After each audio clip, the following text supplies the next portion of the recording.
Ahojte Košičanky, ahojte Košičania.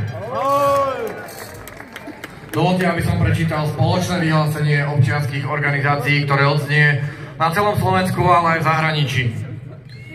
Občianska spoločnosť čelí nehoráznemu útoku vládnej moci. Nestačili im slovné útoky a vyhrážky. Nestačili im pokusy o umlčiavanie, obmedzovanie zdrojov či prístup k informáciám.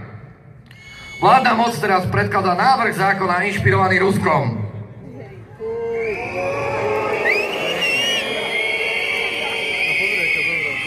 Ak tento zákon prejde, mimovládne organizácie budú čeliť šikanovaniu v administratívne, pokutám, ale najmä zásahom a kontrole zo strany štátu, ktoré pripomínajú komunistické praktiky.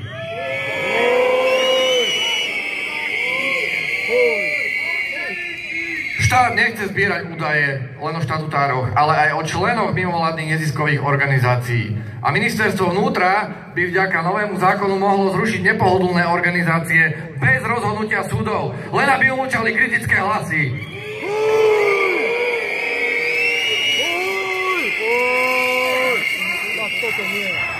Áno, je to hanba.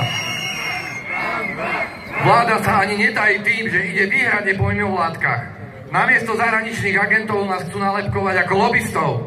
Ale lobbying, oligarchov a iné firmy či iné skupiny tejto vláde neprekážajú.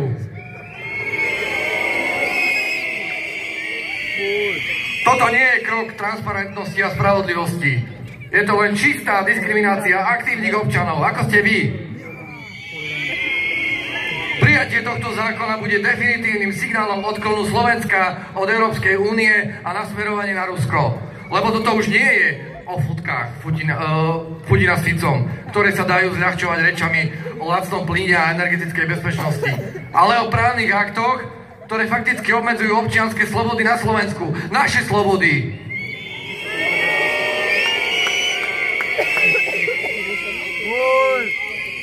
Takto postupoval aj Putin v roku 2012 po protestoch v Moskve.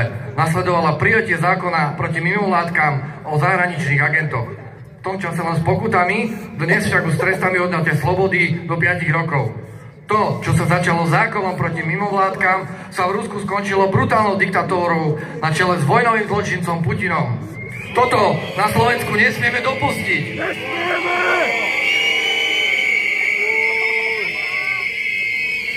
Všetci si musíme uvedomiť, že toto je najväčšia výzva a bitka pre občiansku spoločnosť od mečiarovských čias. Boj za naše práva sa musí stať našou prioritou.